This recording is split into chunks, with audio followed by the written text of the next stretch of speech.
It's noteworthy that we are welcoming the colleagues from Build One South Africa.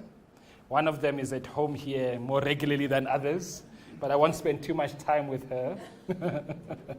And especially to be in conversation with the leader of Build One South Africa, Mr. Mmusi Maimane. Let's give him a big round of applause. So how we're going to do this is we are all going to be in conversation, right? And I will kick off the conversation, but I will invite you from time to time to join the conversation. So what are we not? We are not journalists. We are not activists. We're not political science scholars. We're not the school of government. What are we? We are ordinary South Africans. Given where we are, who are interested in ensuring that we have great institutions, broadly defined, that are able to produce value for society. Our contribution is representing business stakeholders. So the bulk of my questions will be from a business perspective. What is likely to happen is we'll agree on certain points and disagree on others. And that is okay.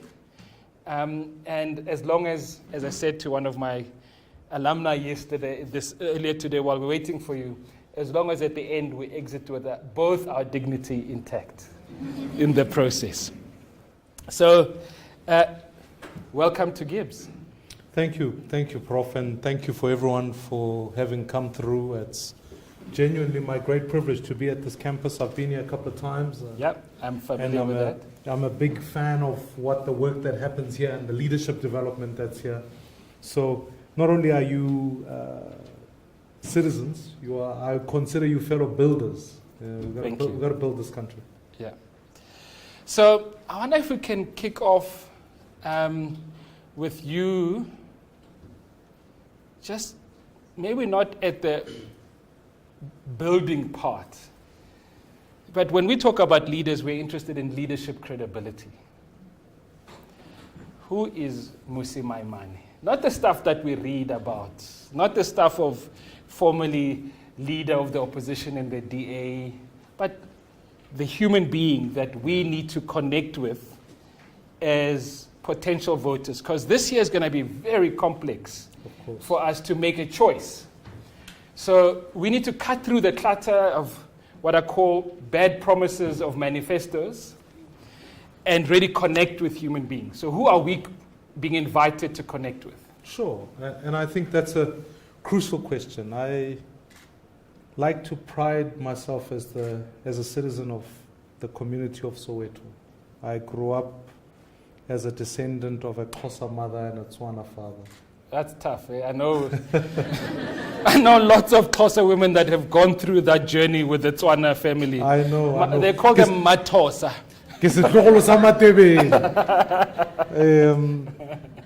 And I grew up deep in faith. As a person, I was educated in a Catholic primary school that genuinely believed somewhat that even during apartheid, black kids could learn. I am certainly, having lived through that experience, was forged in both what a township experience feels like, but also the ex-Model C type culture, because that has its own cocktail that gives you a sense of a lived experience in a wholly black community, and then to spend mornings or whatever your schooling period looks like in a ex-Model C has its own cocktail, because we are what, if you were having this conversation on Australia, they talk about this 1.5-ness, that there's an experience you have elsewhere that has its own challenges and its opportunities. I then, post that, went into ministry and church. I worked as a youth worker in a community. and found that an experience that not only deepened my love for young people, but working within that space that allows you broadly as a person to say, what is the psychological and theological question amongst South Africans? What is this wound that in many ways we carry as a nation, forged out of whatever our politics is, our history is? I entered politics bizarrely because maybe as a young person I watched, I'll never forget this moment. I sat with my family and I remember the day Tokyo Sekgwale was on television crying about the gunning down of Chris Hani. I even remember the tracksuit he was wearing, that purple, ugly tracksuit he was wearing. No need to ugly shame people. I don't ugly shape it, but I know he's lost many of his billions, but he still can come after us, you know.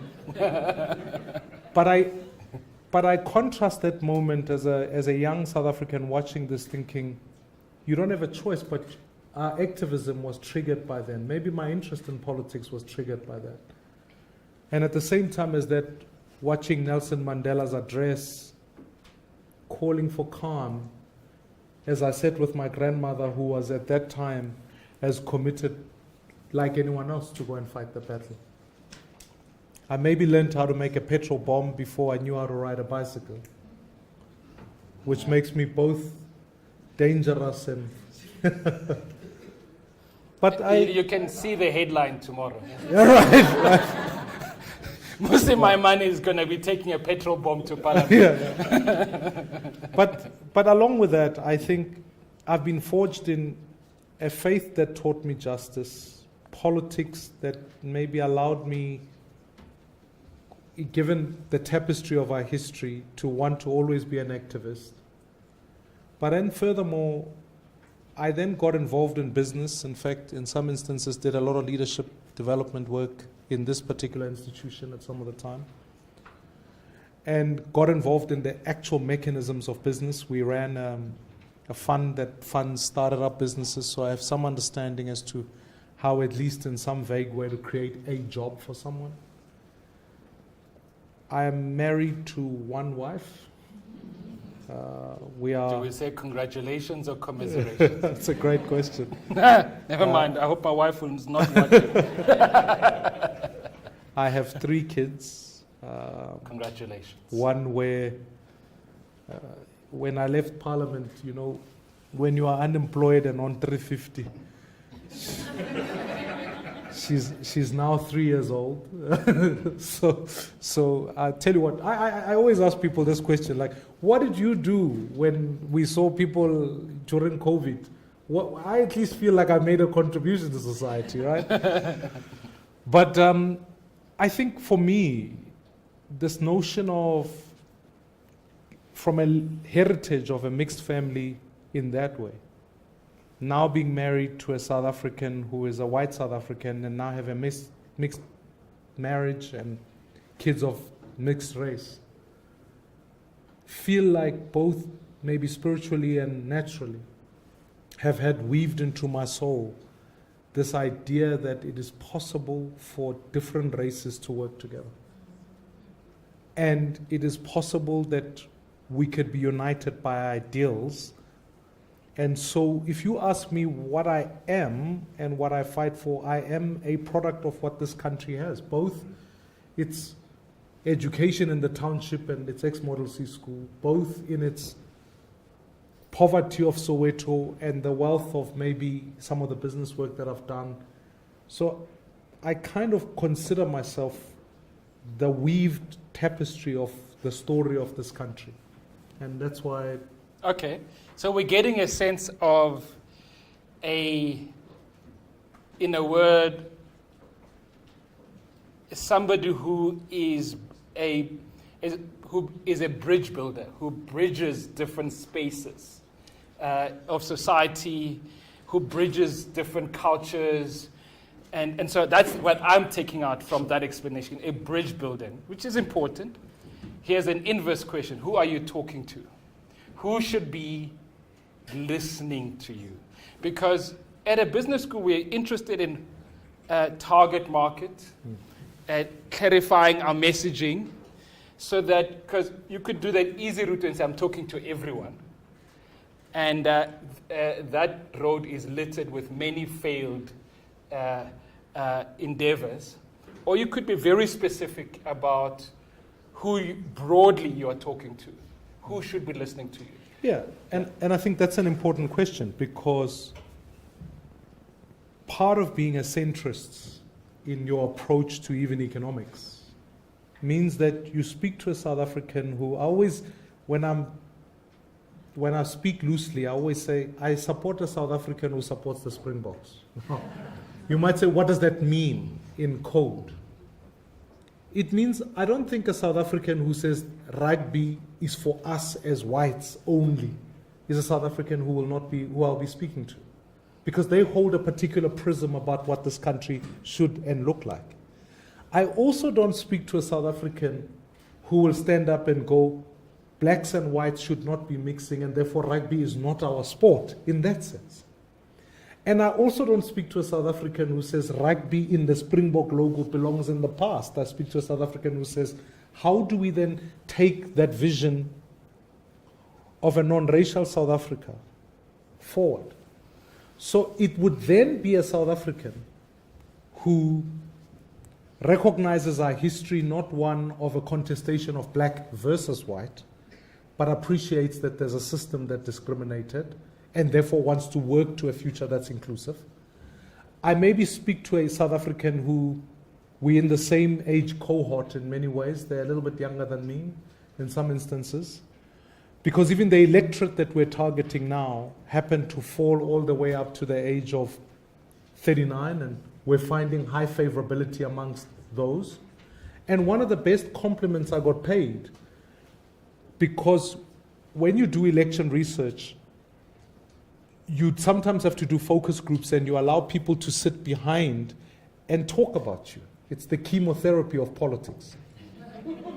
And they sit behind a lens and they say this, they say, you know, we may not get all Mmusi Maimane's policies, but the one thing that we get is that he knows what it's like for a child who cries in Soweto and a child who cries in Sandton, what they go through.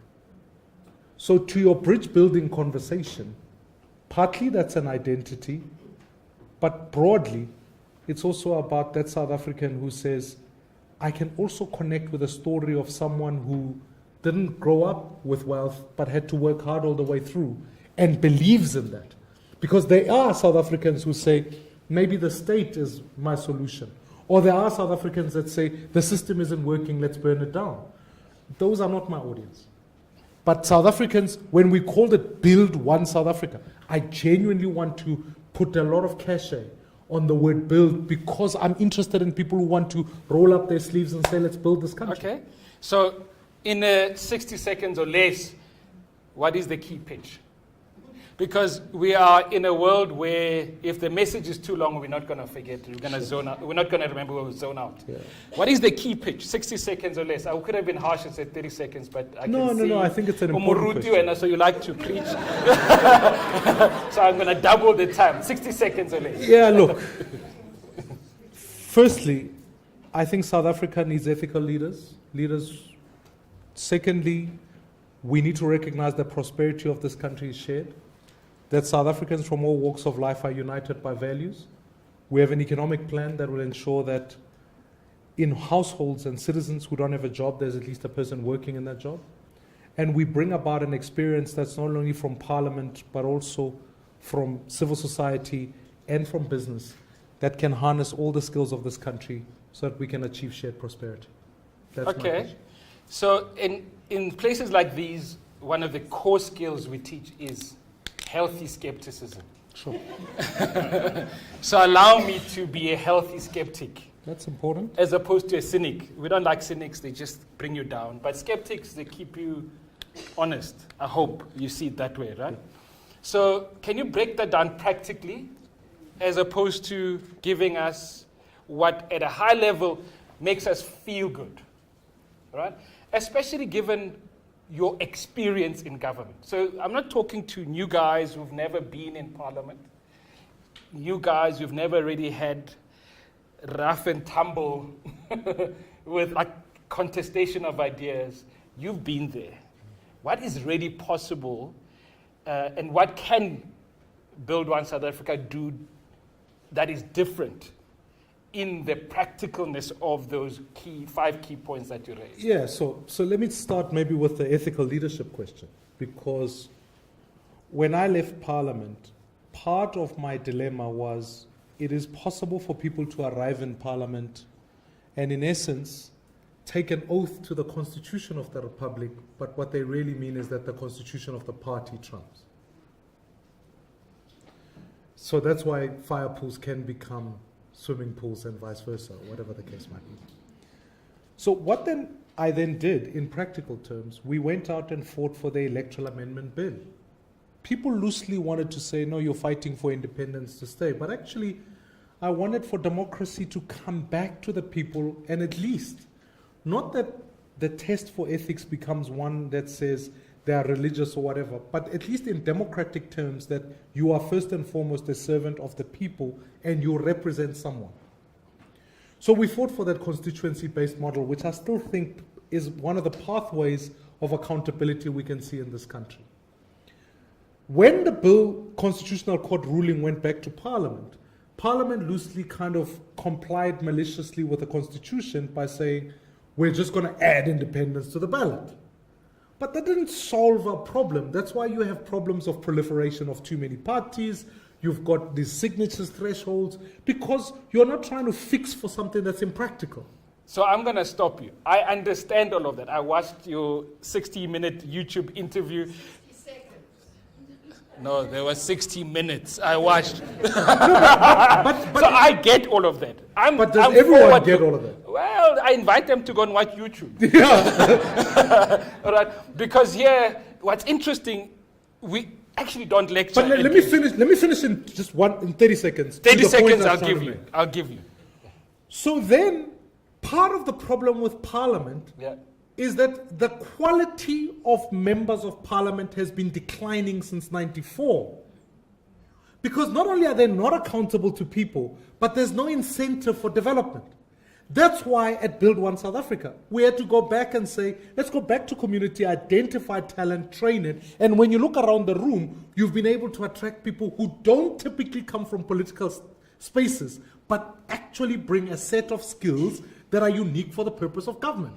So if you are going to achieve development in this country, you would lecture your students to say, if you want to buy a company, not only do you look at its balance sheet, look at its management.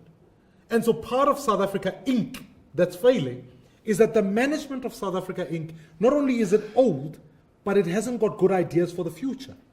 So get talent to come in and serve in Parliament so that you can address the question of saying, do you have the competence and the leadership to deliver that?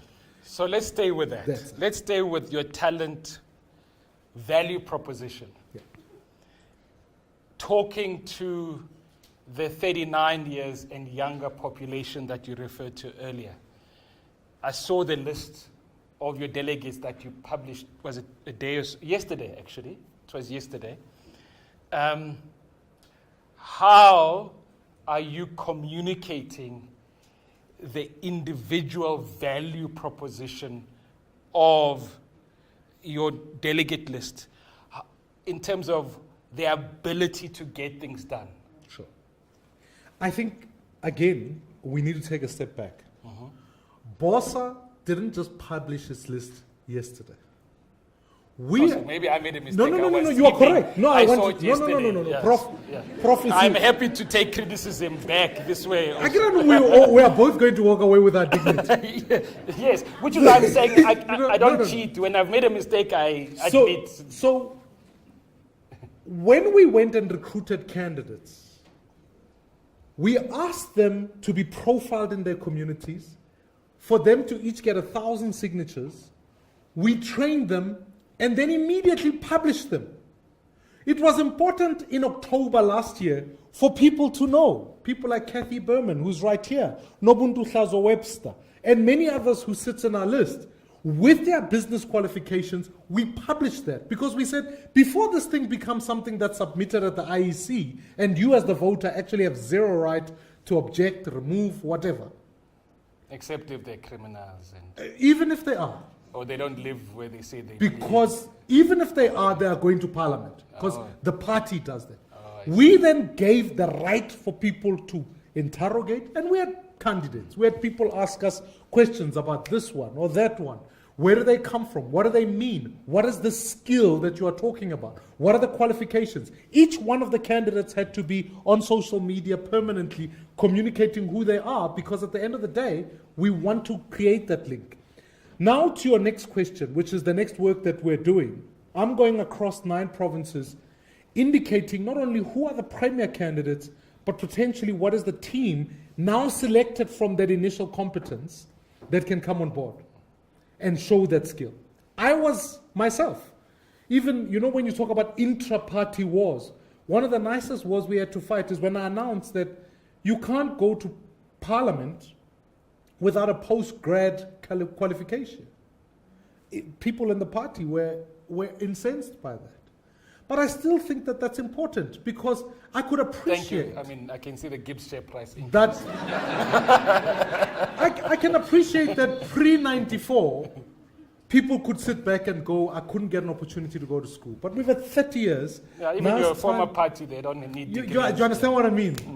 And I'm not here to throw shade. I'm just saying, fit for purpose means different things in different sections. Noted, right? noted. Yeah. So, but we have to up public representation to require a particular, and I'm not saying academics tell us everything, and neither has it done so for BOSA, but it at least gives us an indication that you can be skeptical, you can question, and we can't be living in a universe where when you go to parliament, I mean, a friend of mine works for one of the state-owned enterprises. Shame. He always jokingly says to me, we've tabled the same turnaround plan every year, except reordering the slides, and the MPs applaud us every time to say, fresh idea, which tells you that no one has sat back and genuinely is able to grapple with the complexities of policy. And if academic qualifications give you anything, if I give them credos, is that they affirm this principle that says it's the rational man who is uncertain. It's the irrational person who then becomes certain. Because we should always be able to test assumptions, and public policy and development requires you always to be thinking and even questioning some of the assumptions you've made yourself, so that you can arrive at better policy offers for citizens. So I'm going to ask you one last question before I open it up to the floor again, then I'll bring it back to us. So I'm still thinking about those people that you are inviting to be in conversation with BOSA. It seems when we observe or listen to surveys, researchers, I'm not talking people like us. No, of course not. The people that are telling us what the likely political landscape is going to look like, despite this amazing success that you have delivered in your 45 million? What is it? 45,000? What is it? 145,000. I don't want it to fact check me, so I asked her quickly. 145,000 signatures, right? Despite all of that, you don't seem to be registering significantly in the kind of external surveys out there. What is that telling you? Firstly, 2 things. One is that consistently across every poll, there's a dynamic that speaks about leader favorability. Now, in almost every poll, I rank amongst the top 5 leaders in the country. Despite all the difficulties of being outside of parliament, which gives you some platform, etc., etc., I think I would be brave enough to say probably between Julius and I compete for one spot, but amongst all the opposition leaders, we rank higher than all of them. Dude, you're very brave. You know, the red berets will walk through here and say no. It's okay. they can read the things themselves. So what that tells you is that we've been able to connect with citizens, because I think people follow people, right? The job that we've got to do, which is still, I will concede, is the hard work, is to connect that favorability with the brand Build One South Africa as a party. That's new. And because that's new, when you survey the community, if you ask the people, if you ask the people, would you vote for Mmusi Maimane? The results would be different. The question is, which party would you vote for? And so when people don't know the party all that much, you have a difficulty. But having said that, let me talk about the most recent one, Brand Test. It puts us at 5% in Gauteng, equal to maybe Action SA, as an example. Now, Action SA have existed longer than us, fair enough. But the reality of it is that in the rapid growth we've seen in the last, we're 22 months old. We've been aggressive at campaigning even this year. We've caught up to them, and I'm telling you now, we'll surpass. This is the same as poll that put the ANC at 57%. So now it's you now who are No, saying I'm just saying fellow researchers are accurate or inaccurate. No, I'm just This saying is you that saying if we choose that data evidence point, it raises the question about what does success look like for BOSA. Is it So- at 5% No, with an It ANC isn't. government at 57%? It isn't. Yeah. And one of the things that we've done is we want to secure, if you like, our own vote before voting day. I'm pursuing, at a minimum, at least 1.2 million South Africans to vote for BOSA, and we want to aim for 2 million, right? To achieve that, when you look at the 140,000 that you speak about, that exercise isn't easy. I mean, I could do a basic poll here and ask people, if I bumped into you at a mall and said to you, can you give me your ID and your signature in a country where once I've got those two things, I can open an Edgar's account in your name, you'd be like, I'm not doing that, right? But we've had to build the infrastructure in communities, my own favorability, the relationship with candidates, for people to have the confidence to give us 140,000. On any given day, we've got over 1,000 BOSA activists in communities doing the exercise, building in communities. We've got candidates that are spread across the country that are doing the work.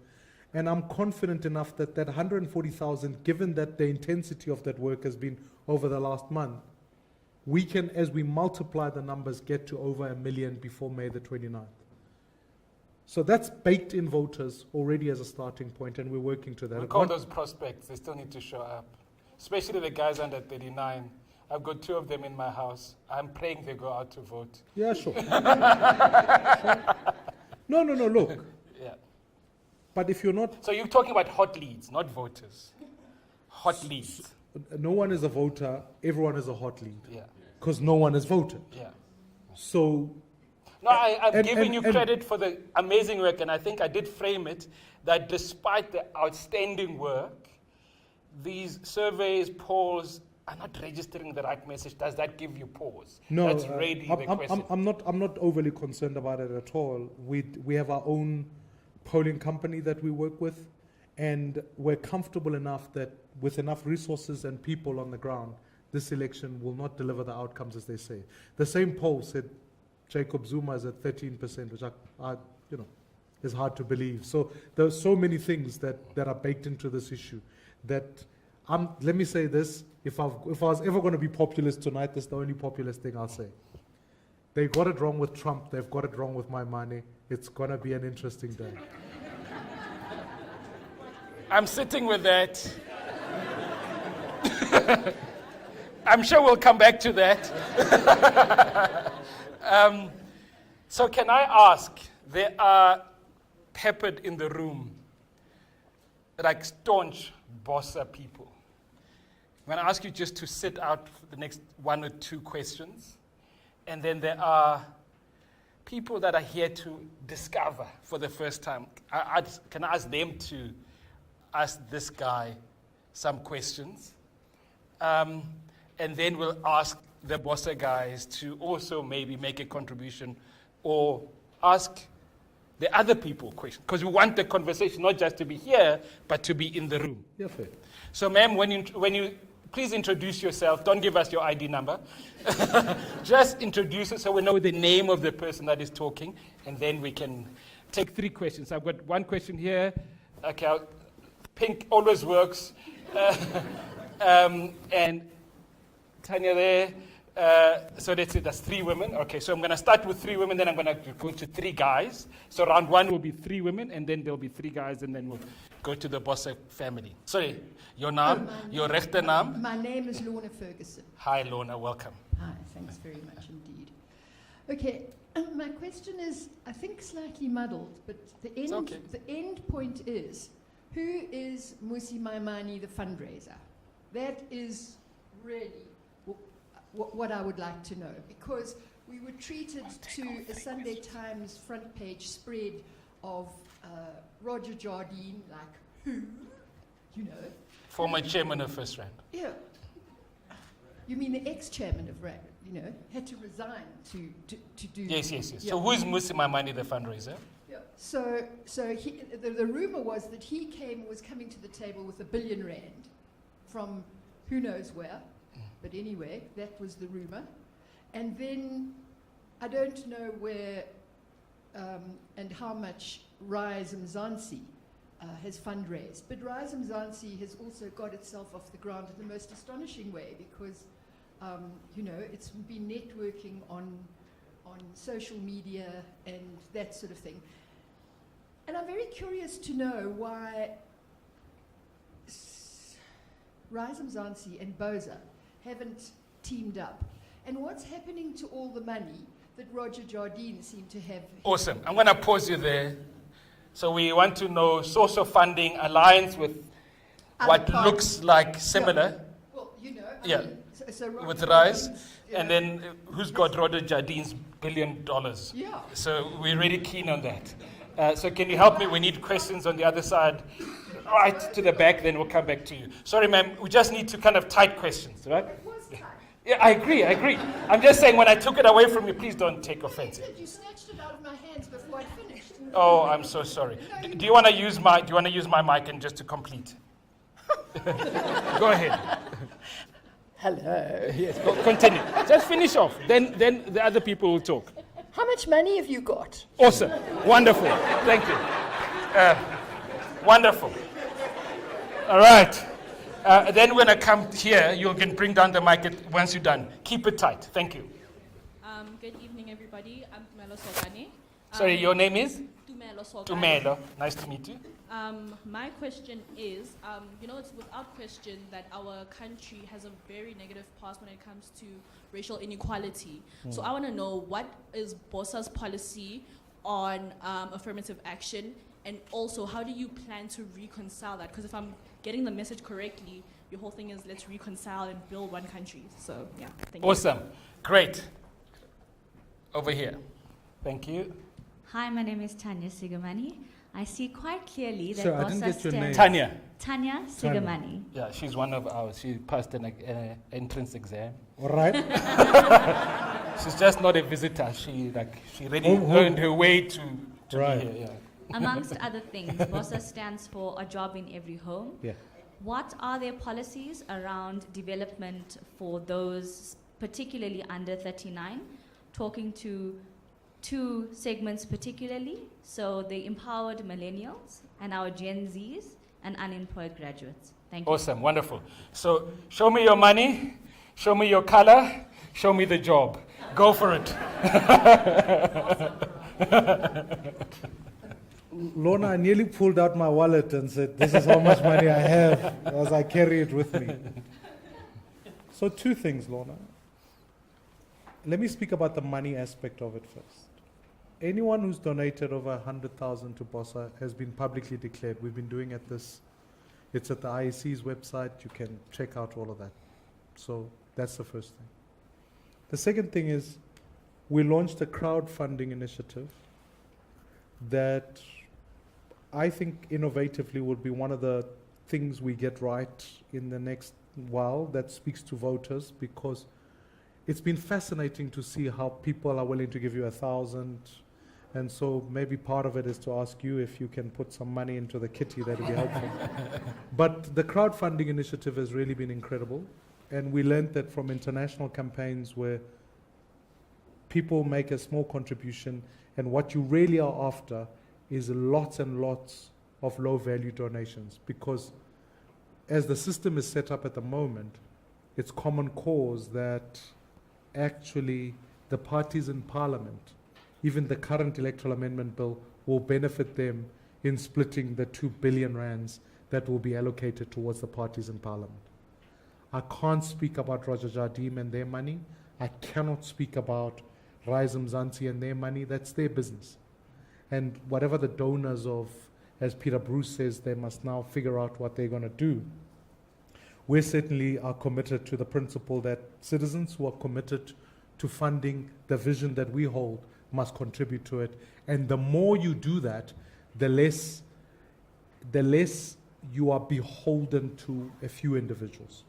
And you can audit this. Our financials are audited by the IEC. We have an audit firm that does the work for us. Nobuntu works with that team. So I'm comfortable enough to say that not all resources go to the right places. And in the main, Mmusi, the fundraiser, is certainly one that is in this crowdfunding space and dependent. And I'll tell you one last thing. The volunteers that we have are South Africans who you will find that many of them are willing to do this for free. I don't earn a cent from BOSA, neither does Nobuntu, and I can tell you so many others who give their day in, day out, either working businesses or doing whatever, to do the hard yards. Sorry, we're not in, sorry, Lorna, sorry. Are you going to give us to So us? hold on. Guys, rules of engagement. I've given you a mic. I might snatch it away from you. This is how we operate here. Lorna hasn't been here, so I was kind to her to give her a second mic, but we're not having monologues or dialogues. We must have everybody else have an opportunity to be in conversation in the room. Thank you, Lorna. There was a question she asked that you still need to answer. Why are you not partnering with Rise Mzansi? So please, let's address that. On that particular question, this is a in-camera. Was it Yeah, in no, camera? don't worry. You can there's trust journalists us. here. The only people you can't trust are the 10 other people we're going to tell after this. But The- us, you the can Twitter trust. people. Let me make it general, because if I make it specific to Rise, Yeah, then that's you've got fine. other dilemmas. When I launched Build One South Africa, we were intentional at going, we've got to work with as many different organizations as possible. I met with all the parties with this in mind, that actually let's not be transactional at just looking at the short-term goal of the 29th, but how do we look at the long-term objectives? So in my engagements with various parties, we wanted to formulate a process where we could be one entity that could have a representation on the ballot. That was what? So there were some parties that then chose to say, no, we want to go at it alone. That's their business. But I can tell you now, even as I sit here today, the advantage of having led coalitions in 2016 has taught me how to work with various parties and party leaders in such a way that in the next number of weeks, we'll be communicating all the parties that have worked together to form the BOSA Alliance, with BOSA being on the ballot. And we've shown, I mean, I've got parties in the Eastern Cape, we've got parties in the Free State, we've got parties everywhere that are saying, we want to be a part of the movement, but we know that the votes must be tallied in one place. So that's the first thing. And so, in answer to your question, it is not us, it is them. And let me leave it at that. Because It's like you are breaking up with Yeah, us. yeah, yeah. Okay, never mind. But post the elections, Yeah. I do think there's a conversation about parties who share common values working together. I think we should not lose track of the fact that we are going to have a coalition government. We are. The only way you can predicate that coalition government is on two things. You need leadership, because if there's a lesson about Joburg in 2016, which, by the way, Herman Mashaba would not have been mayor for as long as he did unless we worked at a leadership level to keep those coalitions going from 2016 to 2019. You have to be willing to be able to engage all the role players. That's a skill I believe I bring to the table. And the second thing is that it needs to be predicated on a plan. Don't just, ANC voters want to know what's going to happen to them after the ANC. The plan can't just be, we think the ANC is bad. That's an insufficient condition. What we need is to be able to go, what's the plan for ESCOM? What's the plan for Transnet? How do we keep citizens safe? How do we educate people? Once you've tabled that plan, then we've got a pathway towards which we can then say, this is the conditions why we should govern together. And I learned that lesson and implemented it in 2016. I used to hold briefings every 3 months with citizens of Johannesburg. And in part, when you look at the citizens survey in 2016 to 2019, Joburg went from about 60% rating to about 70 to 80% progressively because we kept educating on that basis. Now, we certainly think that post the coalition, post the elections, will have to come around that conversation. And those conversations are being had about policy now. Thank you. So I'll leave it at that. You know, I must tell you, it's because I have to honor my promise to people, that some of the burning questions in my mind, and if we have a chance to come back to them, are the complexity of some of your old, let's say, partners within party and what that represented, and in terms of who you are going to be in the future in Parliament, we hope. So I'm talking about the complexity of people like Herman Mashaba, the complexity of your colleagues in the DA, and all of that. But we'll come back to that. Yeah. Young black professionals. Tumelo wants to know about affirmative action. What's going to happen to her job under your leadership? The error we make, when we started BOSA, we wanted to uphold 2 values, Ubuntu and the sense of justice. Justice is a recognition of a historical premise that says, for many black South Africans, we're left out. Why I think it's important to own it as a value is because values transcend.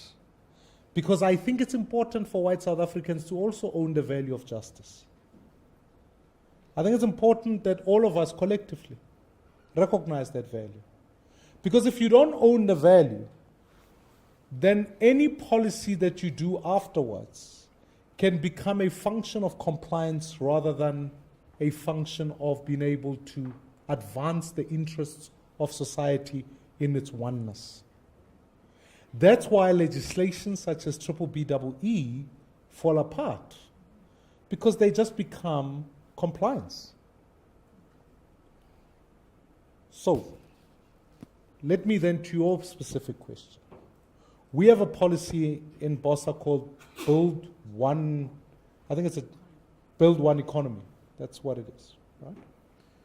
And it focuses on, let's fix, on the first instance, how do we ensure that there's a deeper supply of candidates all across who can compete for opportunity? So I have valued, without doubt, even when you look at our lists, we had to be intentional about going. We will hit the threshold of making sure there are more women representative in that.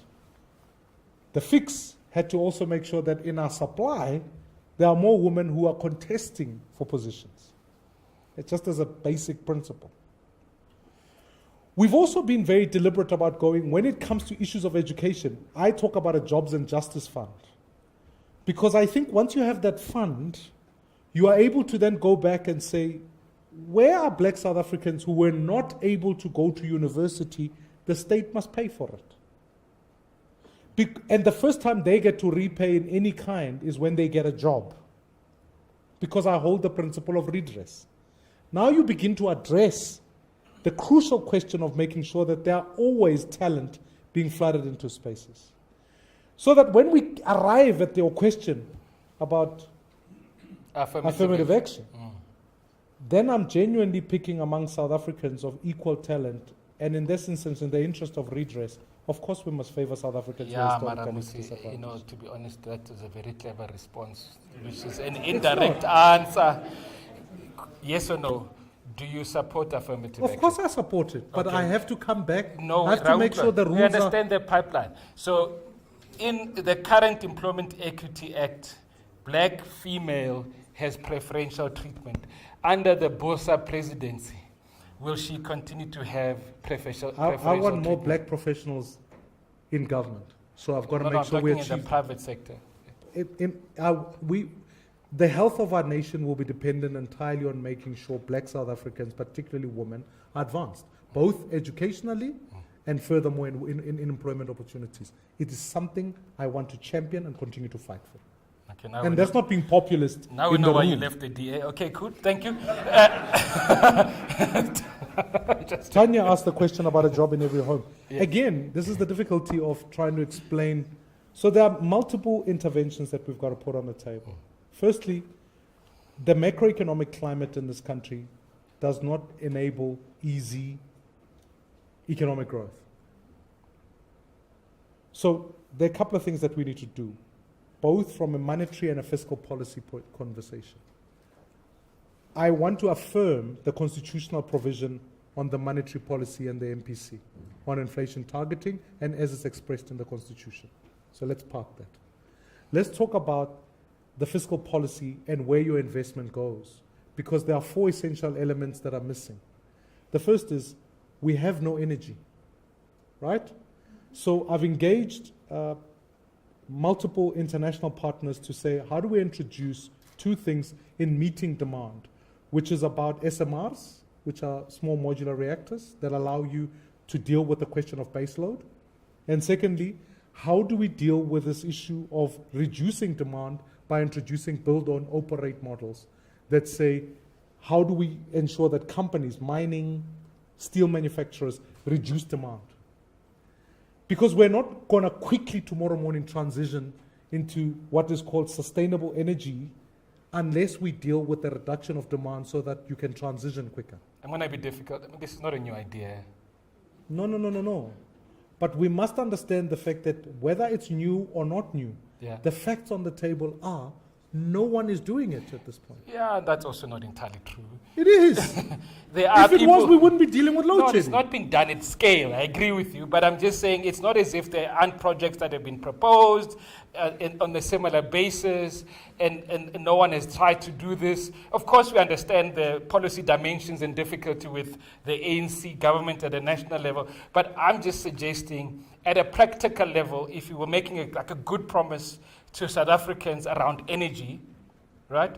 I want us to be honest about the serious difficulty we find ourselves in this country, and that there are no easy fixes, whether it's energy or water or infrastructure. It's going to be hard for a very long time. And I think for me, the bite-sized bullet points I push back on when I listen to politicians, especially the current one, electricity minister, is how things will be fixed soon. And I think that's like a bad promise we're making to our society. So I'm just pushing back to make sure you're not going down the same line. No, I get it. Yeah. But when I speak about even the manufacturing of SMRs, Yeah. there isn't any innovation around that in the country as things stand at the moment. And Yeah. so I want to roll that out. And yes, there's been a complaint about whether those are going to be costly in the production of energy per unit cost. But I think that over a period of time, technology allows us the space to be able to ameliorate that cost over a long Yeah. period of time. We have to deal with Transnet, and I think that it must be broken down into component parts so that we introduce a public-private partnership. That's not anything that maybe we may disagree with many people on, but the work is, if you depart from the ANC's thesis that says the state is the only enabler of economic infrastructure, then you're going to have a difficulty. But it Because sounds like that's also ANC policy around ESCOM, and it also seems to be like an ANC policy around Transnet. They might be haven't done it implementing on- it. I accept that, but it's not, talking it's about not new their policy. ideas. No, they've said they're going to have. Where? Guys, please fact check me. Am I the only one who reads and listens to News 24? Let's get on to the others are about reforming our digital infrastructure space so that data availability is given to more people. And then lastly, is obviously I think that if you don't fix municipalities, you're going to end up with half of this infrastructural backlog, right? And in part, I always hold the view that we need, this is maybe for once, I didn't think I'd come around to agreeing with Jacob Zuma in a miracle. Okay, guys, just pause there. Mmusi Maimane agrees with Jacob. No, Continue. But I do think the reduction of provinces means that we can strengthen city capability. Yeah. And I think we need to focus strongly on that. That's about on the macro conversation. Maybe part of the micro is we've proposed a 220 billion rands investment into I'm very cautious to use the term township economy, because I think that we need an economy from townships to the broader market, because the mistake that we make is we think if I invest in townships, then the currency must circulate there, whereas I'm kind of very deliberate about going, it must come from there. Maybe call it value chain economy. Yeah, Yeah, I'll from use the farm to fork. the GIBS language. So there's a 220 billion rands investment into that. We think that more than anything, if I introduce this Jobs and Justice Fund, we'd be able to create the national venture capital to stimulate SMMEs, particularly SMMEs who couldn't qualify for capital. Not that they are incompetent, but they just sit outside spaces. The third dynamic is we want to introduce a national civilian service. That's a one-year program that young people... So what is young? I just want to make sure if I can still vote for you. Post-matriculants. Oh, okay. Sorry. So that it gives them 18-year-olds and 19-year-olds. 6 months an internship program and a further 6 months kind of workspace experience, particularly in some of our public institutions, etc. So that's crucial as part of the intervention over the 5-year period. And then you cannot de-link all of that with the idea of skilling for economy. So one of the things I'm very passionate about is to move our education proficiency levels from 30% to 50%. Because you can pass a subject. Dude, I got 33% for Afrikaans. Yeah. And So I'm a you were not- professor today. So in truth, you were not proficient in Afrikaans. Let's Yes, put it that way. I agree. It was my political statement. After 37 minutes, I stopped writing my 3-hour Afrikaans paper because I decided That's it. That's baie. But I'm a professor today with my I'm glad. 33%. But if you did the same in mathematics and you did the same in science and all of that, can you appreciate that maybe you may not have been a professor today? Yeah, maybe in another university. So let's make it possible for more professors, is all I'm saying. And in some ways, there must be an acknowledgement of the fact that our schooling infrastructure is poor. There must be an acknowledgement of the fact that in some ways, the lay of the land still means that the circumstances of your birth and where you come from still deliver the same educational outcomes in certain spaces. So, and then the last thing is, I think we must do more about maternal care in how pregnant women get some support, because the economic potential of many young people are stunted at birth as a function of poverty. So the sooner we give support to maternal, in utero to that child, Yeah. we have an opportunity for that child to at least be able to reach their economic potential. No one is going to grow a business in a community that's not safe. So one of the things I'm very deliberate about is we had a 94 consensus that gave us the National South African Police Service, and that hasn't served us well, because whilst we may lament that we found AKA's killers, but the truth is, on that day, there were 69 other South Africans that were murdered. They were not famous, but we're still searching for those. Conviction rates around murder sit at sub 20%. So your chances of getting away with murder still sits at 80%. That is for me a concern. It's similar to the years. So wait. I just want to make the point that I want to decentralize the police from national and bring them down to regional so that intelligence sits lower down the ground. When we do that, we can fight the crooks rather than asking citizens to fight for themselves. I love the ideas. I worry about the implementation. I'm going to invite the guys, not the women, the guys to raise their hands. Whilst I'm kind of noticing who the guys are, what I'd like you to think about at an implementation level is we've got a case study in Tshwane where there were great ideas with your former Blue Party, which has been a colossal failure. If you are a citizen of Tshwane, you kind of ask, the Green Party and the Blue Party start looking the same from an implementation point of view. So given these really great ideas that BOSA has, I'd really want to know where your implementation capacity is. Because there's a difference between politicians who provide a mandate and government, the state, the civil servants, who then get to implement these policies. Help me to understand that implementation capacity of BOSA to really pursue these really laudable, some fresh, some not so fresh ideas, but all we agree that if we do even half of these, it will be better than the incumbents. Help me to think about, to just understand the extent to which you've thought about implementation capacity. I've seen you guys, I'm coming there.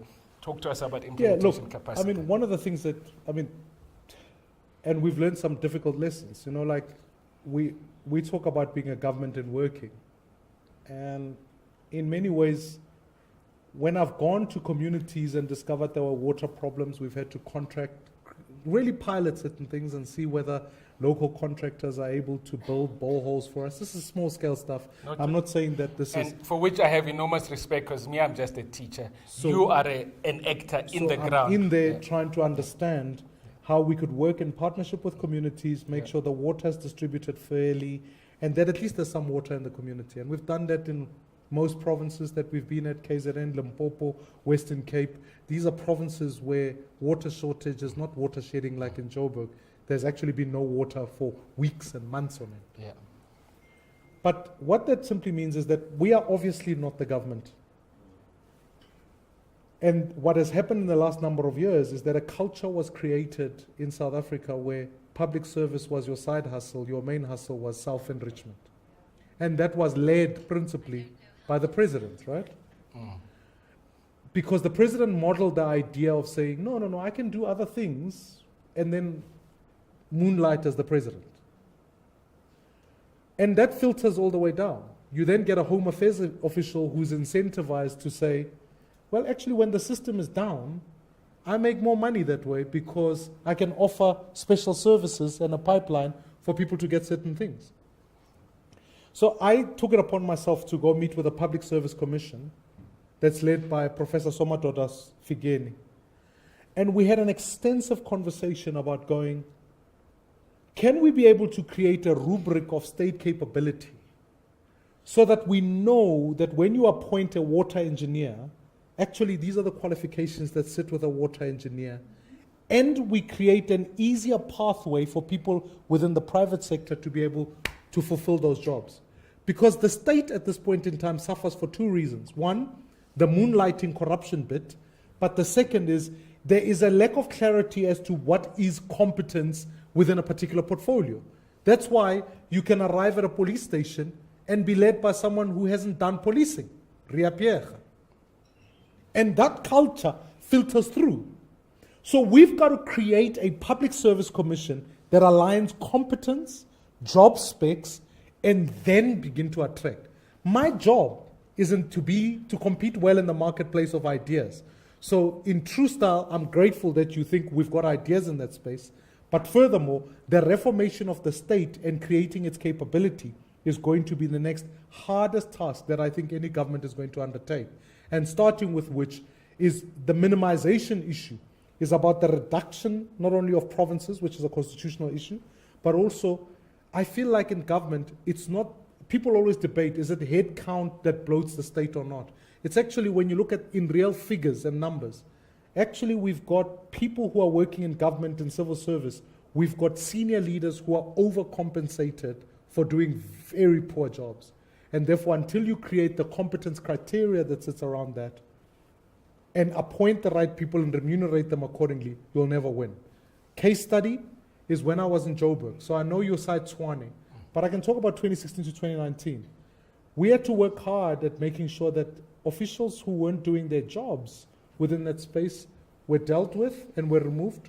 We took a lot of pain in the first year by paying out contracts ahead of time. when some people were just there because of cadre deployment and all sorts of things like that.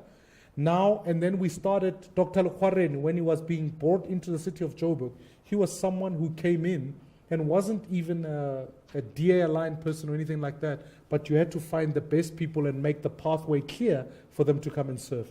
I did the same exercise in Kabeja to great pain. We even had ANC people who ended up in senior administration because we invested, and I know maybe saying ANC and competence might seem a little bit contradictory. No, to the point, but we're leading with Mmusi Maimane agrees with Jacob Zuma. Everything else will follow But from there. the hard yards is about a state that is incapable of attracting the best talent. Thank And you. I've got to fix for that. So someone raised millennials, etc. Yeah. Part of it is about aligning that competence and the sense of value in public service. We've lost that. Noted. So I'm going to see a hand. You've just, like, are you, what you've just done is you've binned him. Like, in my class, I get to choose who to select. So when you point to somebody, he loses out. He just loses out. It's like, no, we'll come to you. So just to kind of train the system, I'm going to go right to the top there, 1. I'm going to go right here. Sorry, dude. I saw he's already got the mic. 2. I'm going to go there. 3. If I'm generous, I might come back to you. Just to train the system. Don't redirect me. Allow me to go with the flow. Okay. Go right there at the top. Okay. Mmusi, I'm probably... Your name? I know who you are, but he I'm doesn't. Zain, sorry. Zain. You are? Zain. Zain. Yeah. So I'm probably one of your target audience, under 39. Don't know who to vote for because I've lost faith in pretty much any political party that exists. One of the things that concerns me globally and is now transferred to you is the moment religion and politics mixes. It doesn't. The moment religion and politics. Okay. So looking in the US, looking how it's playing out in Israel, it's a mess. Having somebody from such a religious background entering into politics, what does that do? You mentioned other parties swearing allegiance to the party constitution. What stops you swearing allegiance to your religion as opposed to the constitution, which takes things like Wonderful. gay Thank rights you. and abortion, etc. Yeah. Excellent, sir. Hello, hi Mmusi. Hi Prof. Hi. My name is Mandla Makubela. Mandla. My question is, Mmusi, so you're saying that you guys are targeting about 1.8 million votes, right? This is 1.2 to 2 million. It's 1.2 to It's a broad 1.2. He range. needs to go back to school. This is the 30. This is not the 30% bit. No, Kabela, sorry, we just joking. I'm an He did it. I didn't. Mantha, I respect you way too much, man. I'm an alumni here. That's why I make comments like that. Right. So 1.2 to 1.8 or to 2 million votes. My question is then, when it comes to the talk of coalition, and I guess it speaks to what Prof was saying, which ministerial positions will you be guys bidding for? And I ask this because if you look at the Deputy Finance Minister's position, they sit as the chair of the PIC. And that's a strategic position where you end up controlling 2 trillion rand worth of pension funds, and you can ultimately, pick which investments to put that in. I mean, there's due diligence and all Yeah, of you that, are but simplifying it, but we get your point. yes, Yeah. but it's a strategic position. And my question is, which positions will you be guys going for, and why? Why is that? Why would you see that you want to go for this particular ministerial position or this DG position, so on and so on? Thank you. Excellent. Do me a favor, give it to that guy, then we're going to go to that guy, then we're going to come to this guy, and then we're done for now. So, Thank you, Prof. Thank Yeah. you, everyone, for the event. Mmusi, I got to congratulate you. You've tackled like 90% of my questions. But my question... your name, your fan, your rechte naam. Yes, my name is Xavier Bapu. Yeah. My question, I think, is Did you something... say Xavier? Xavier Bapu. I've Yeah. got to get it right. Yeah. Yeah. Yeah? So my question is something that none of the political leaders are tackling, and that's the issue of voter apathy, voter engagement, and voter education. Now, I've been following BOSA for a while. You guys are doing a fantastic job on Twitter and on the ground. But how are you appealing, like everyone's saying, we're dividing the opposition votes, but who is really attacking, and is BOSA really attracting that ANC voter, which is 10 million? How do you decrease that? Are you guys working towards that? Excellent. Let's go this side. Quickly, this side. To the gentleman in a sporty. So, hello, my name is Gaupalelwi. It is? Gaupalelwi. You know your father's language. Yeah. So, Ke go utlwile right. yeah, so last night in prep for this, I was discussing it with my friends, right? And we were all chatting, and our big issue, right, with voting and political parties is that we never know how to hold them accountable. Because it seems like they will say, I promise to do this, hand on heart, I'm going to go do that. And then beyond that, there's nothing or a tool or a way of holding accountable, because you're saying join the state. Like, I mean, when I think of state institutions, I think of places where careers go to die. You know, so, but I want to know, if I take the gamble on you and we vote for you, my friends and I, we want to hold you accountable to the things that you said you'll do. How are we going to do that? And trust me, this guy, he always prepares for these forums, and he brings a mandate of voters with him. Also, So it's not just one person speaking, there's an entire mandate so person. he's a public He's a representative. public representative. That's right. Gaupaleli is like an important focus group just on his own. Right. Finally. Thanks, it's Naz. My question actually leads on to Manlay on some of it. Sorry, I don't know why. Naz. Naz is. Over here. Oh, right over there. Naz, sorry. Yeah, everything you said is amazing. And come the 30th of May, if BOSA was, you know, in Parliament and Mmusi Maimane was the leader, great stuff. But what we're actually talking about is a minority representation. Like, how does your vision apply to that? And you made me a supporter of the DA. So can you clarify your definition of the word minority representation? I don't know what 2 million votes Okay, sure. Okay. would So you mean it represent numerically, in Parliament. not like- Is it 2 seats, 3 Got it. seats? I don't know how many seats that Got it. you know Got it. represent. But you made me a supporter of the DA because, you know, finally there was a No strong, chance, powerful, No chance. you know. Choose another one, color. No, I have to. What would I make am worried. my vote not be a wasted vote Yeah.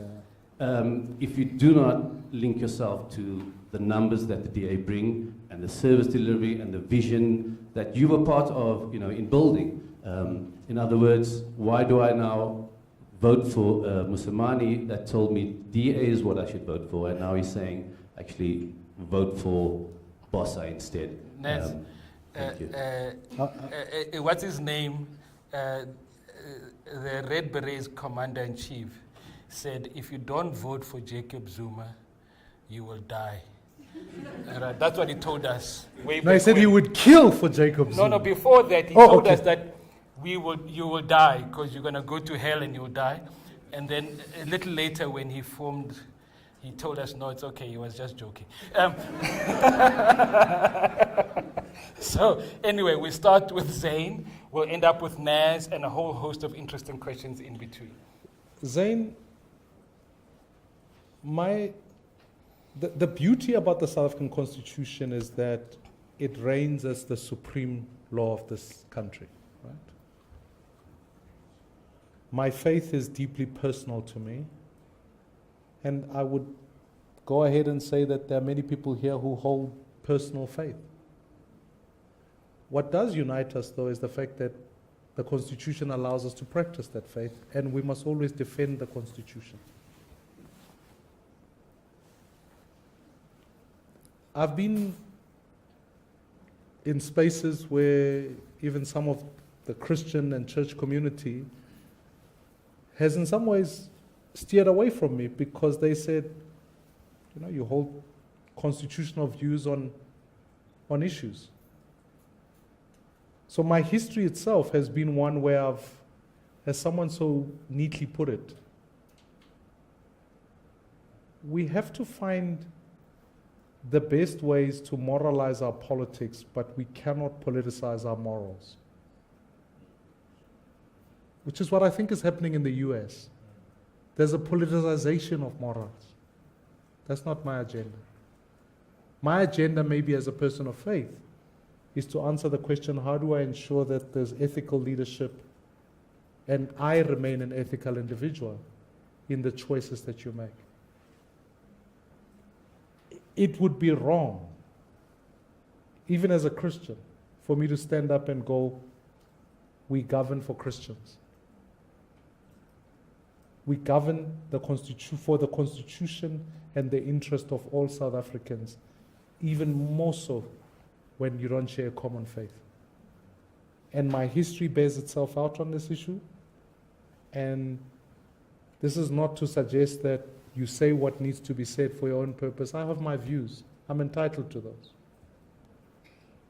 But I've certainly, in my history and work, have always protected the Constitution of this country. So, Mandla, I think you asked a question about, maybe I might join your question with Naz a little bit because it has numbers implications to it. At 1.2 million votes, you qualify for 10% of the seats in parliament and whatever proportional you accrue from after that. So it starts at 40 plus. 44 plus. So I have to be willing to go, the more of us in the room who share my values, the more influence you can have. And let's learn an important lesson that comes from a country like Germany. 80 million votes, a few big parties say SU, CDU, but there's one party that's there that's called the Alternative for Deutschland, or AfD. What AfD have been able to do is to use their influence, along with the Green Party, to pull an agenda a particular way. So Naz's question, which is about, this is not a wasted vote. It's actually a vote that whether you get 45% in the election and someone gets 6%, the 6% will matter more than the 45%. Our system is proportional representation in nature. Therefore, every vote counts. It's a complete fallacy and a lie that there are wasted votes in our system. A wasted vote only arises in a first-past-the-post system, when it says all you need is 50,000 votes per seat. And so at 55,000, those 5 are wasted, etc., etc. Our system says every vote counts and it allocates proportionality as things sit at the moment. Therefore, the more BOSA people we get in there, the more values we can put on the table. And by the way, when I started my address, I said this is a long-term project. So we mustn't look at it just transactionally for the 29th. We've got to look at it long-term. So the only way you can have influence is to be in the room, and what I'm asking you, Naz, is to put me in the room and the BOSA activists and leaders that are there. Secondly, if you were running, I'll say this up front, South Africa is a contestation between two sets of values. There are the values as espoused by Mr. Malema as what I would call the ANC in drag, if I could put it that way. Because it's an extraction of values from the ANC and radicalizing them in certain instances. Those values are on the table. Those values of nationalization, all of the above is on the table. They will get either 1.2 million votes or to 10 million. That's what they will get. We have our values that are different in that space. So if you are buying a company, South Africa Inc., you'd have to say to yourself, management-wise, from today to the long term, what do I want for this country? You either want the 1.2 million that either goes to the EFF and the kinds of values that you want, or you want the kind of values that we bring on the table. That's the contest. It is an anomaly in this country that we must sit back and 2 of the biggest parties are suffering votes. They are declining. It is an anomaly that actually the government is losing support and so is the official opposition. So it tells you that it's not a contest of big versus small. It's about old versus new. So, and if you look at it in that way and you say, okay, I'm going to invest in BOSA because my investment in BOSA means all the BOSA values are in the room. The leadership can contest for that. And the long-term project of South Africa is one where I see those values winning over a long period of time so as to pull the old with you. Otherwise, if I can take you now. Angela Merkel, we met with their team. The dilemma in Germany was the fact that what the AfD were able to do is to force policy changes amongst this big party, and eventually their immigration conversation even started to change. So to me, if you were to say what is a wasted vote, if I was to add spice, is to vote for the old. Old. The old. What sits in parliament is old. Yeah. And it's So got old vote ideas. for old ideas. You've got to invest in new, because Ideas. the new brings with it fresh leaders. It brings with it the idea that actually you can pull the country in the direction you want for the long term. So we've got 5 minutes. But let me get to Xavier Mandla. You asked me what portfolios. The Constitution allows you as the president of the country to be able to also appoint people independent of the current list that we will be presented with. I've always been intentional that I'd want to use that for fulfilling the finance and education portfolios. I certainly think that the current administration's greatest failure pertains to the issue of education. I mean, I would rank that even higher than corruption as far as the crimes being committed.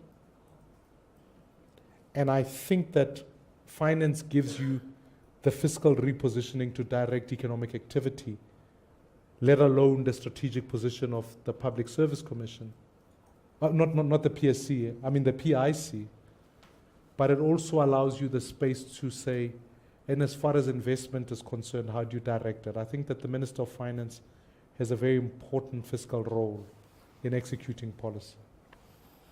So certainly around those, and if you let my policy go further, I think the economics cluster is a little bit complex, narrow it down, and then maybe, given my views on security and decentralizing of police, I'd want to think hard about getting a specialist who's run policing to come and run police. That's how I'd view the issue. So that's where I said. Xavier, voter apathy, you know, of course I want higher turnout. I'm going to ask you to bullet point these. I'm going to bullet point it, Thank right? you, Muruti. The only fix that we have thought to work with is to give people candidates who come from their communities. Not to just stand up with a list of people we've cooked up from nowhere that no one knows and say, vote for these people. Because I go back to the dictum, people follow people. Let the candidates work in their communities and enthuse voters because they've been serving in their communities. And if the communities don't like them, we've also given those communities the right to recall those leaders, which I think is your question. Accountability. Accountability is about having the option to then say, fine, we've been fighting for electoral amendment bill because precisely of that question. No political leader. Let me be honest with you. When I was in parliament, if a donor, a voter, a colleague phoned to just have a conversation, I would take the calls in the following order: donor, fellow parliamentarian, and then voter last. Because nothing compels me to have to listen to the voter in that sense. So we have to fight for this electoral amendment bill that brings politicians back. And one of the wins that have happened now is that we've got a regional to national list, which I would hope that one of the fights we've got to put for in parliament is that let members of parliament be in constituencies. Johannesburg hasn't had water for 10 days. Which member of parliament is asking for that issue? So that you have the right to recall. So when we ask BOSA candidate to stand up, they have to produce 1,000 signatures. You can use those 1,000 signatures to move a motion of no confidence against that particular candidate. And if that particular candidate cannot survive that motion, they must be removed. That's our model. Awesome. Thank you. We've got 60 seconds. 1 or 2 BOSA people. BOSA. Okay, I see. BOSA Kima. Okay, one of the BOSA tse go dim. O BOSA mren. Amo BOSA dula fatsi. Ke one BOSA mole. So I'm gonna end with these 4 BOSAs. Ne? BOSA, yellow BOSA, black BOSA, Lehua BOSA, and Big Boss Bossa. We're going to complete there. Thank you so much. My name is Lemogang. Oh, guys, let's give her a chance. Your name is? My name is Lemogang. I'm a candidate at BOSA and I'm also a student at GIBS. Halala. We have all kinds, all kinds here at GIBS. Thank you so much, leadership. The point I wanted to bring us back to was the point about affirmative action and women. And what we are finding is that at a very superficial level, this issue is deep because the face of poverty in South Africa is black, and it's a black woman in particular.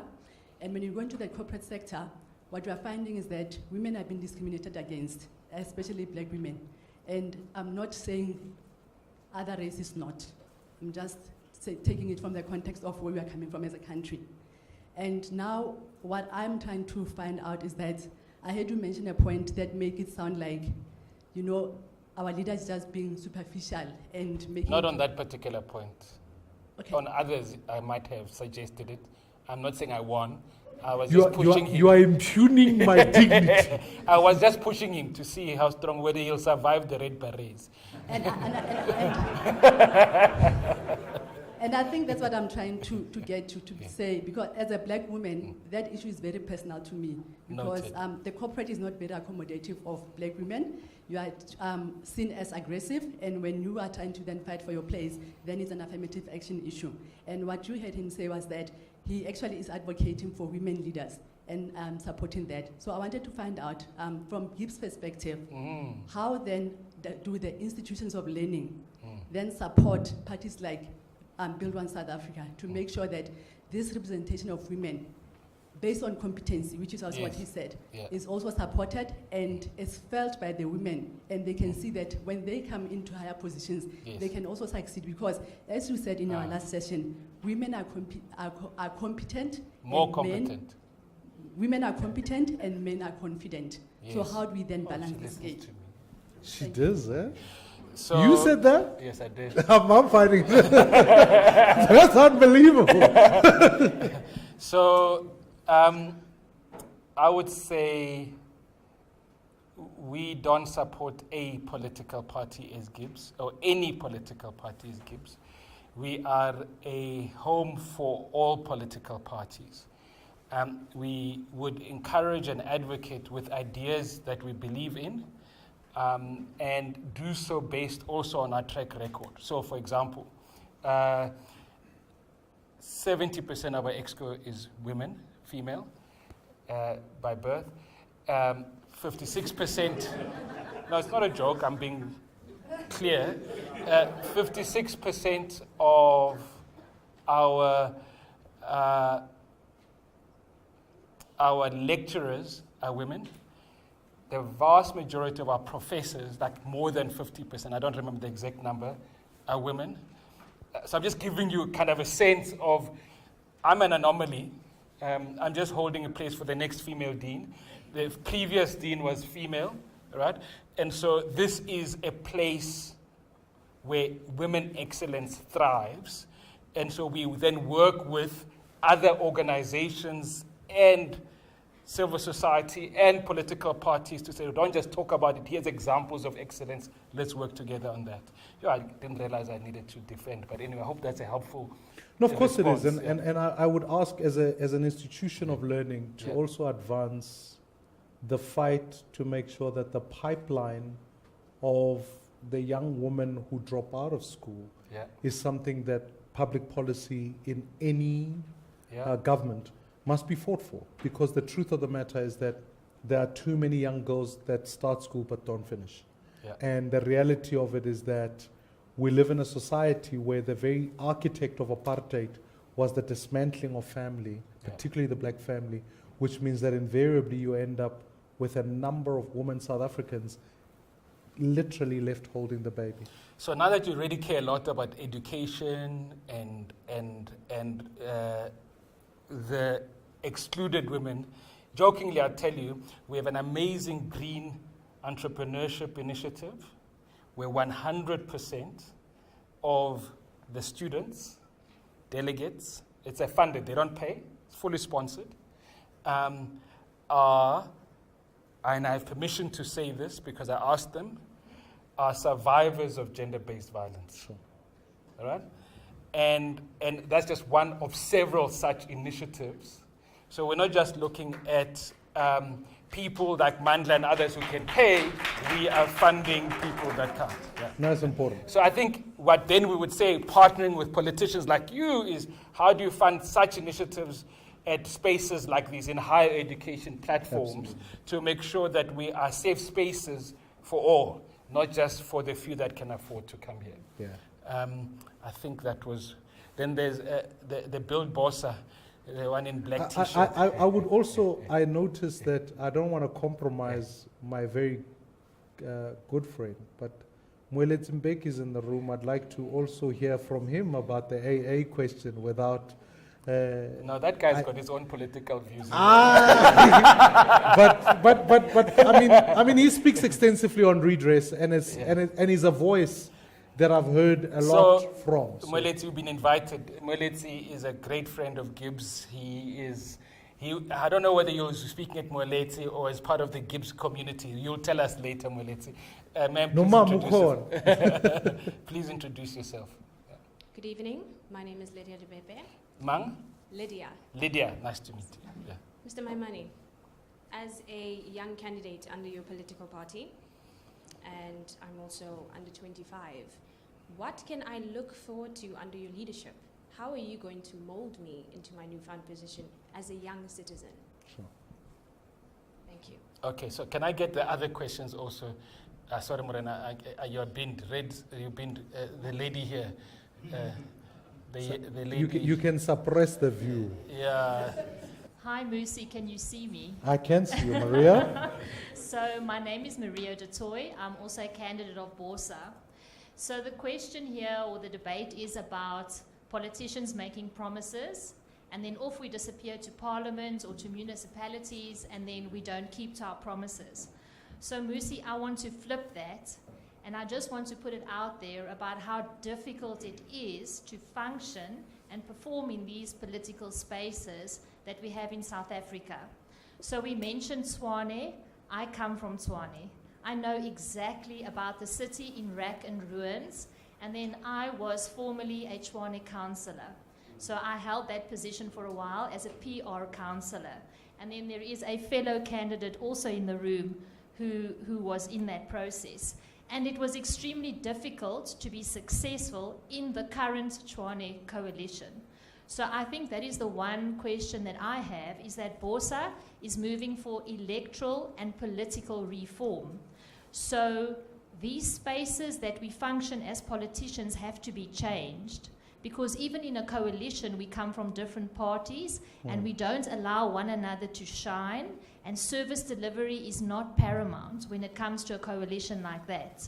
And then the second issue that we face is, and I want to use the example of Eskom. So we had Andre de Ruyter that functioned in that position, and we know that he almost paid the price, even with his life, by trying to address the issues that we're facing as a country in Eskom.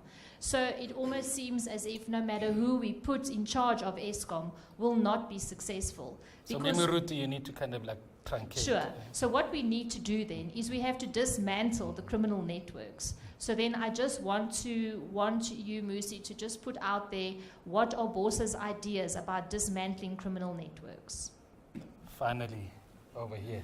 Good evening, everyone. My name is Nobuntu Hlazo Webster, and I'm Deputy Leader of BOSA. I have two short comments. Promise they'll be short. Angiyakthanda already. So the first is around the issue of economic redress. And I want to speak to this because we often, when we reflect on economic redress, don't look at the full picture. And I think we have to concede that the policies that we have had have not given us economic transformation. I think that's always the important first step to take and to look at. And so we are due for a review of that policy. We know that there are people who have benefited, and we know that particularly as it pertains to ownership in the economy, there are very few people who have benefited. And so when you look at our policies at BOSA, you'll find that, Mmusi spoke to some of the macro and microeconomic policies. But what you look at is, if you zoom in, for instance, and you look at township economy, which I'm also hesitant to call that, but let's talk about it, and you talk about investment in that. What you do when you do that is that you look at the potential to expand an economy. Part of the failure of the economic redress policies we've had is that we are reliant on a very limited economy, an economy that cannot even absorb the level of unemployment that we have in this country to begin with, let alone transform the picture of the economy that we have. And so I think it's important to look at our policies and not necessarily be saying you're looking for an affirmative action policy that will be equal to what you've had as triple BE, because I can tell you that hasn't worked. But to rather look at economic policy that in and of itself speaks to economic redress. So when you're saying you're investing in township economy, what you're doing is you're expanding the economy, because you're expanding and relying on more than the mainstream economy as we do now. But most importantly, you're giving opportunity for ownership in places where there hasn't been ownership before, at least not at a large scale. So that's the first thing. Mara Sisi, I'll let you finish because they were recording you. This one is going to be 30 seconds less because we're already like over time. And about Balambile, you know. Balambile. Sorry, guys. I know I'm standing between you and food. Yeah. The second is a plea. I always say this. It's a plea for the middle class in South Africa to get more involved. We talk about voter apathy, but we also have to talk about activism of citizens. We started a political party. We're not all going to do that. I'm not expecting every single person to do that. I'm a business person myself, and that's what we've done. But it's important that you have the middle class involved. We were talking earlier about crowdfunding. We're talking about engaging, and I know maybe I'm preaching to the choir here because you're here engaging today. But one of the things that we won't see change in South Africa without is the middle class engaging and participating in political discourse, but also engaging and participating in political activity in whatever way you can, whether it's your skills, whether it's your money, whether it's your voice. So I want to ask you today to do that and to continue to do that beyond these conversations we're having today. So, Mmusi, that was a wonderful illustration of the talent you have amongst you. I worry that if I'd asked one of the BOSA men to speak, maybe it would have lowered the talent. But let's stay with the competence, not the confidence. Yeah. And so, what I'd like you to do is take all of those comments, including the opening one around molding, and maybe kind of use those to give us your closing reflections. As opposed to really responding to each and every one of those, but because they were giving us a sense of what we can expect from a BOSA representative. Firstly, let me thank you, Prof. I think spaces like this are absolutely crucial. I think that you need to hold politicians to account, and this is one of the ways to do that. I'm always amazed why even the president never takes questions. You should be able to come and respond to people. You should always be, and I would hope that even as a member of parliament, leader, this is not the last time I'm here. You should make it a regular thing. I've always felt that even in the news bulletins that we put on the table, sure, we have economic indicators, but we need to also have city indicators because that matters to people. You need to be able to watch the news and go, Joburg is in this state, and ask the people to come and account. And having worked in academia, I also do think that the interrelationship between the public sector and academic world is something that we need to fix for. Because in truth, politicians don't have all the answers and should not have all the answers. But there's research capacity that sits here that must be able to be given equal voice into that. And so, along with Nobuntu's call, part of my invitation is this, is that every public policy, every bill, every piece of legislation that is tabled in this country asks for public comment. Participate. Do not neglect that. Go to your city council and fight for it. Because at the end of the day, the difficulties we face as a country is that politicians are allowed to live in an island and people are allowed to, they protest, they do all sorts of things, and only when infrastructure is burnt do you eventually see people coming through, because the dialogue between politicians and citizens has long gone. And we need to build a society of activism in general that reminds politicians that they are servants of the people, not the other way around. And I think it's one of the things that I think is the fundamental pillar of BOSA. So you asked me the question, what do I want to do? I want to make sure that there's always a highway of people to participate in our political process.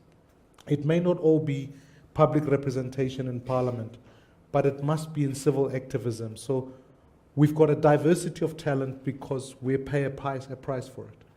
I wish the easy thing would have been to do is to go back to my former parties and all of that and pick and choose and say, I know you come. Because there's some advantages to that. They know politics, but it doesn't mean they know policy, etc. So we give mentorship, we want to give more training, we want to allow more talent to come through. And part of me coming here today is I'm hoping the next time, I just want to come and hear you out. I want to listen to the leadership that is here because collectively we can do that. I think as a broad wrap up, the thing that keeps me awake at night, and I pray the day I become president of this country, is one thing that worries me more than anything, is the criminalization of the state. It's not just the criminals in the state, it's the criminals in communities. It's the fact that you can go to certain communities and if you want to go deliver a public good, whether that's Wi-Fi or anything like that, if the gangs don't let you through there, you're not going to deliver. So when it's said and done, sure, electoral reform is part, political reform is another, but I guess in conclusion, we've also allowed ourselves to be modeling this patronage thing, where if you go to, and I have to say it, you go to an ANC conference, there's a discussion about you can get this tender if you vote for that one. And the relationship there is already criminalized to a point that if people don't get that tender, violence ensues post facto, and people are killing each other for tenders because they are intra-competition. So I guess maybe the best solve is this. Let's change the government. We can begin to dig ourselves out of a criminal hole. If we keep the ANC in power, the state will continue to be criminalized. And I'm afraid once that hole becomes deeper and deeper, even on load shedding, there's already an inbuilt incentive to not fix it. Because not fixing it means you can allow for the tender that is out there that supplies coal, that does all of that, to keep being in place. And for new industries that are spewing out. Speak to the Nigerians, will tell you the same. So my call tonight would be to say this. Yeah, sure, vote for BOSA. But if you so not to, let's make sure the first objective we achieve is to bring about change in these elections. Because if we do that, at least we've enforced a sense of accountability in the system that allows us to get competent leadership in the space that we can. Otherwise, if we don't, if the ANC comes back, it will feel emboldened to loot more, not to develop more. So you have a job to do, everybody.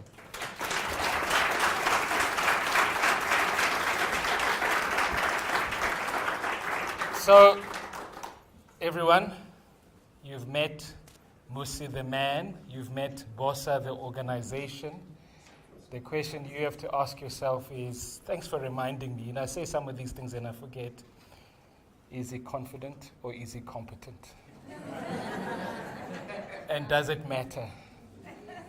The real question he's interested in, are you going to vote? And if so, are you voting for BOSA? Thank you, everybody. Enjoy the rest of the evening.